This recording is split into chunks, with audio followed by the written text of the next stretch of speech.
7 दिन की विधि कैसे करें। दैवज्ञं तोषमाहूय मुहूर्तं प्रेक्षयन्नतः विवाहे यादृशं वित्तं तादृशं परिकल्पयेत्। भागवत की कथा जब प्रारंभ करना हो तो दैवज्ञ अच्छे ज्योतिष को बुला करके पहले मुहूर्त निकाले, और जिस प्रकार से हम अपनी कन्या के विवाह में धन संपत्ति खर्च करते हैं, विवाहे यादृशं वित्तं तादृशं परिकल्पयेत्, उस प्रकार से जो है धन खर्चा करना चाहिए। कथा का प्रचार करे। देशे देथे स्थाशेयं वार्ता प्रेषा प्रयत्नतः, देशे देशे जितना हो सके उतना इस कथा का प्रचार करें। जितने भक्त इस कथा को सुनेंगे उतनी ही पुण्याई प्राप्त होती है। दूरे हरि कथा के चित, और वहां पर भगवान की सुंदर कथा हो, भगवान का कीर्तन हो, स्त्री हो, शूद्र हो, वैश्य हो, कोई भी हो, सत्य बोधो यतो भवे, सब जो है इस कथा के अधिकारी है। देश देश में जो विरक्त हैं, वैष्णव हैं, ऐसे सारे लोगों को आमंत्रण दें। सब लोगों से प्रार्थना करें कि आप 7 दिन इस कथा को सुनो। अगर आपको टाइम नहीं है तो नवकाशा कदाचित् मात्रं तथापितो सर्वथा गमनं कार्यं क्षणोत्रैके सुदुर्लभाः।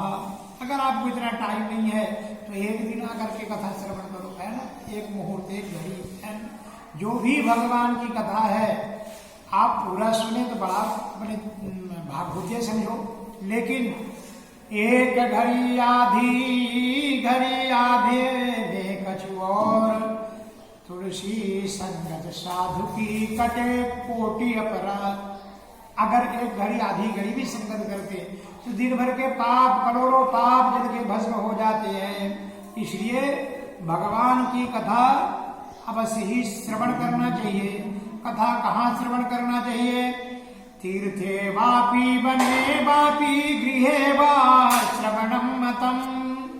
किसी तीर्थ में करो, किसी बड़े गार्डन बगीचे पर करो, कुआं बावड़ी के नजदीक करो, विशाला वसुधा यत्र।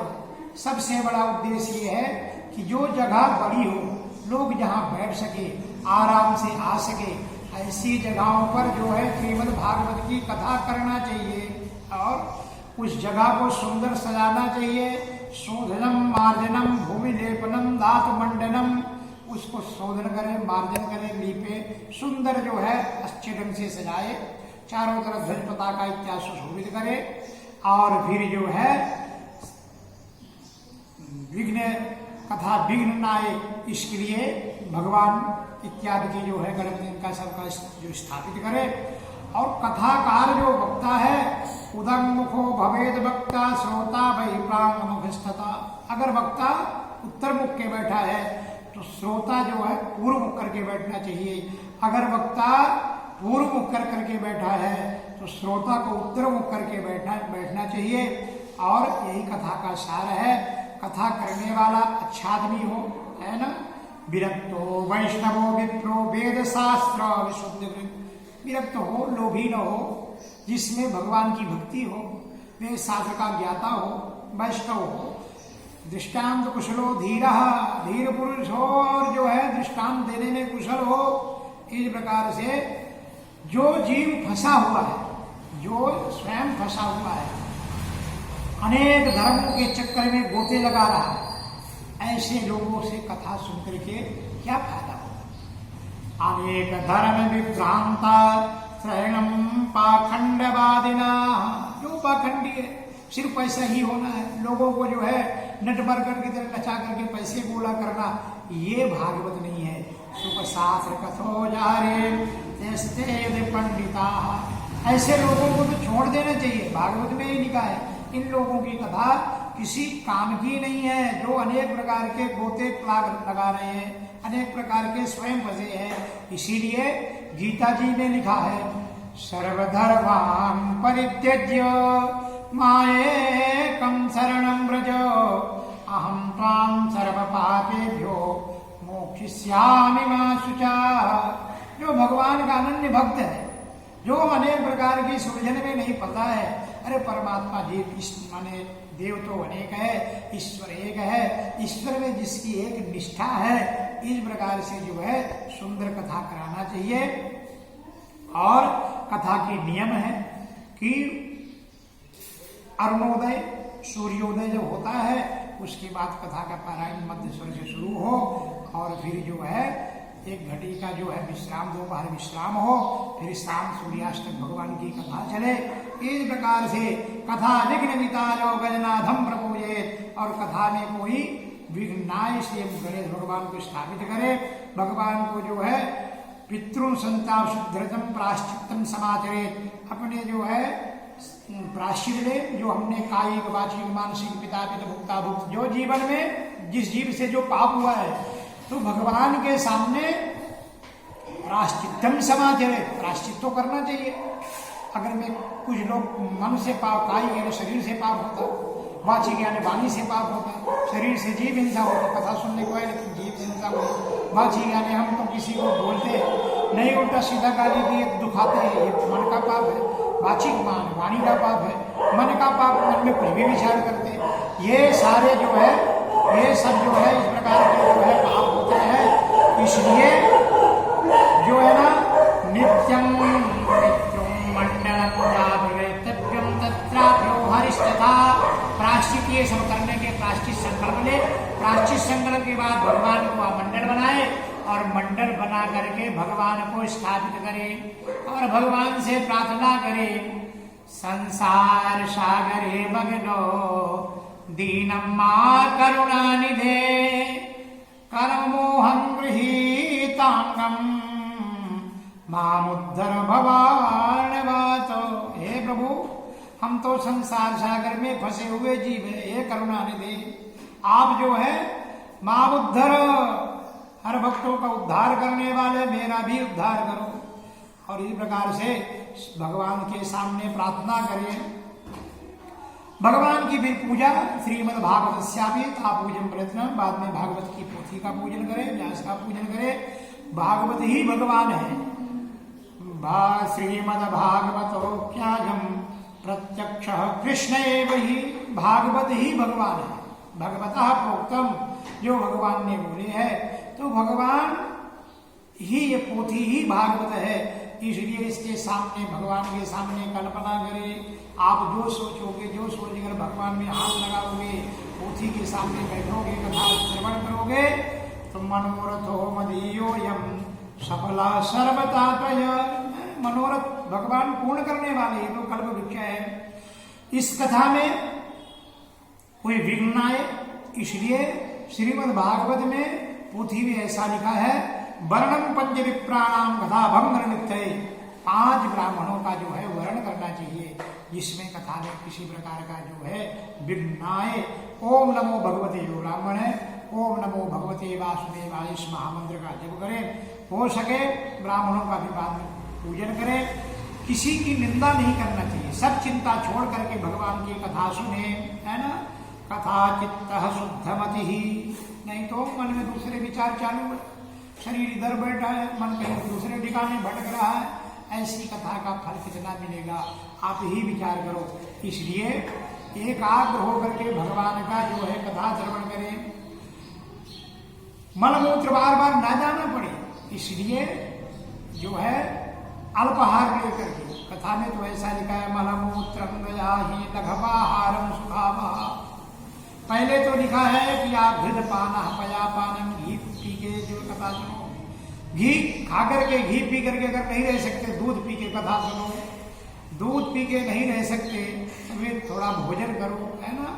फलाहार हो सके तो फलाहार करके करो, वो भी नहीं जमता तब भोजनम तो वरम मन्ये कथा श्रवण कार्यक्रम, आप भोजन भी कर सकते हो, क्योंकि जो उपवास हो रहा कथा विघ्न करो।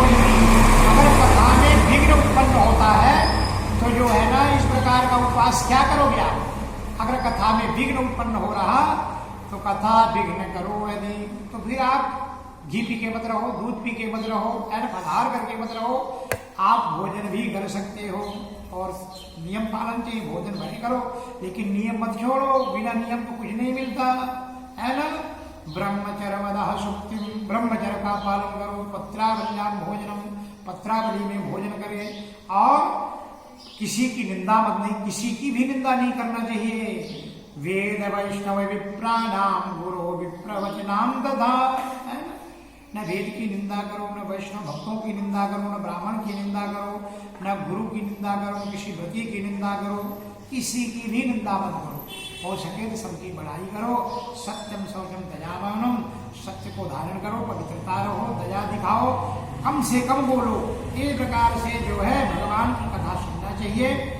जो लोग कथा श्रवण करते हैं, ये कथा की गारंटी है कि अनेक रोगों में चलने वाली ये कथा है। जो दरिद्री है, कुछ भी नहीं है, अगर भागवत की शरण में आ गए हैं, बताओ कौन सा भक्ता है जो भूखा, भागवत का कौन सा भक्ता जो भूखा बैठा होगा। संसार में ऐसा कोई भक्ता नहीं है जो भूखा हो, और भगवान का भक्त कभी नहीं। दरिद्री हो, दरिद्रता दूर होगी, क्षय रोगी हो, टीबी हो गई है, क्षय रोग दूर हो जाएगा। निर्भाग्य हो, भाग्यवान हो जाएगा। पाप करवान, पाप करने वाला हो तो मन जो है अब तो पाप छोड़ ही देगा। अनापत्य हो, जिसको संतान नहीं है, संतति मिलेगी। मोक्ष कामः, ये कथा का फल है। दरिद्र क्षय रोगी निर्भाग्य पाप कर्मवान अनपत्यो मोक्ष कामाय कृणयाच कथा विमान, ये कथा का फल है। इसलिए करोड़ों यज्ञों का जो फल है, वो फल श्रीमद् भागवत के श्रवण मात्र से मिलता है।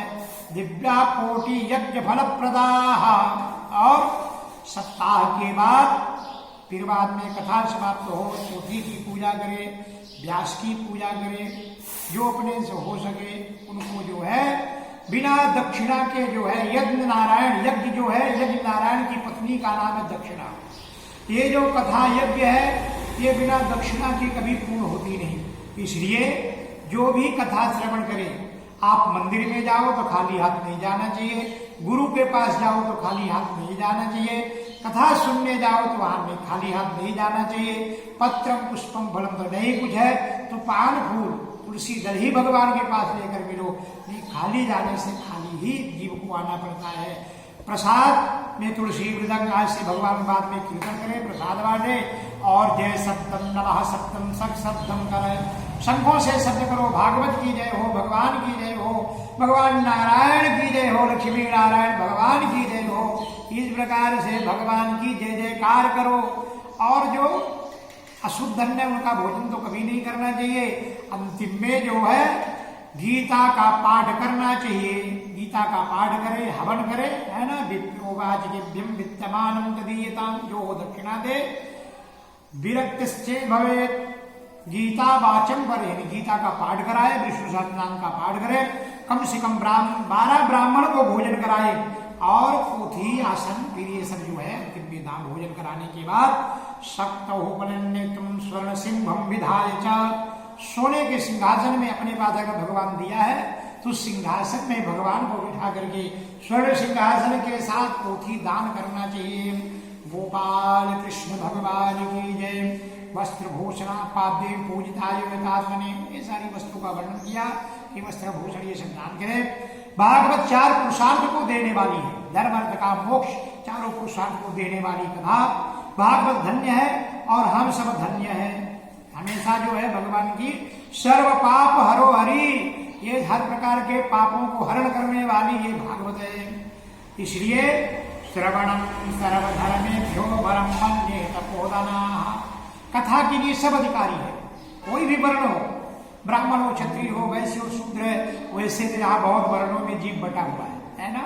ये पुरुष वर्ग, ये स्त्री वर्ग, ये संत वर्ग, ये अमुक वर्ग, ये तमुक वर्ग, वर्गों में बढ़ के जो है भक्ति के जो है ये रोग लगा दिए। यहाँ तो सब में कोई स्त्री है ना कोई, सब जीव है, सब में आत्मा है, हर जीव परमात्मा के लिए जाता है। इसलिए श्रवणम सर्वधर्मेभ्यो वरम मन्ये तपोधनाय, वैकुंठस्थो यतः कृष्णो श्रवणादस्य लभ्यते।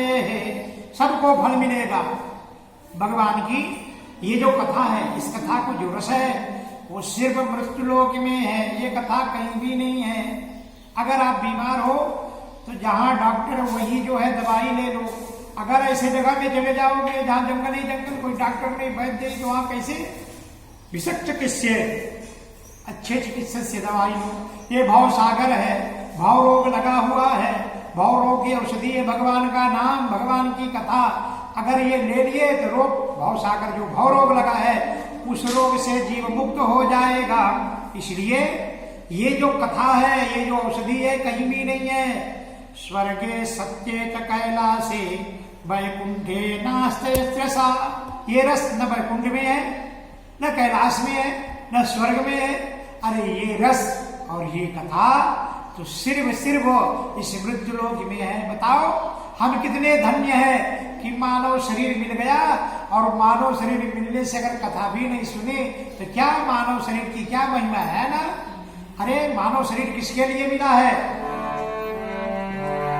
देह धरे मेरे यह फल भारी, भजिए राम सब काम बिहारी। शरीर धारण का मतलब है सब कुछ छोड़कर भगवान का भजन करना चाहिए। लेकिन जिनने ये कथा नहीं सुनी, जिन हरि कथा सुनी नहीं काना, श्रवण रंग रही भवन समाय। जिनने कथा नहीं सुनी, अरे क्या वो शरीर है, क्या वो कान है? वो तो सांप रहने की बाबी है। जिन हरि कथा सुनी नहीं काना, श्रवण रंग रही भवन समाना। इसलिए कथा सुनो। कलौ भगवती वार्ता भवरोग विनाशिनी। कलयुग में ये जो कथा है भवरोग की कथा है, भवरोग विनाशिनी। भवरोग से मुक्त हो जाओगे। इस कथा को किसने कब की तो वर्णन करते कि अधिक जब भगवान कृष्ण सुदाम को जाने के बाद कलयुग के 30 वर्ष से ज्यादा बीत गए थे, तब भाद्रपद मास की शुक्ल नवमी को जो है सुखदेव जी ने कथा आरंभ की थी। और कलयुग के 200 वर्ष बीत जाने के बाद आषाढ़ मास की शुक्ल नवमी को गोकर्ण जी ने कथा सुनाई थी। इसके बाद कलयुग के और 30 वर्ष निकल जाने के बाद कार्तिक शुक्ल नवमी को सनकादियों ने, सनक सनंदन सनातन शरद कुमारों ने ये कथा जो है नारद जी को सुनाई थी। इस प्रकार से कलयुग में भागवत की कथा भावरोग का गान है। गोपाल कृष्ण भगवान की है। कंठम संभदे येनो सा वैकुंठम प्रभुर्भवे। इस कथा का जब कंठ से संबंध हो जाता है, वो जीव वैकुंठ का अधिकारी बन जाता है, और हम सब इस वैकुंठ के अधिकारी हैं। गोपाल कृष्ण भगवान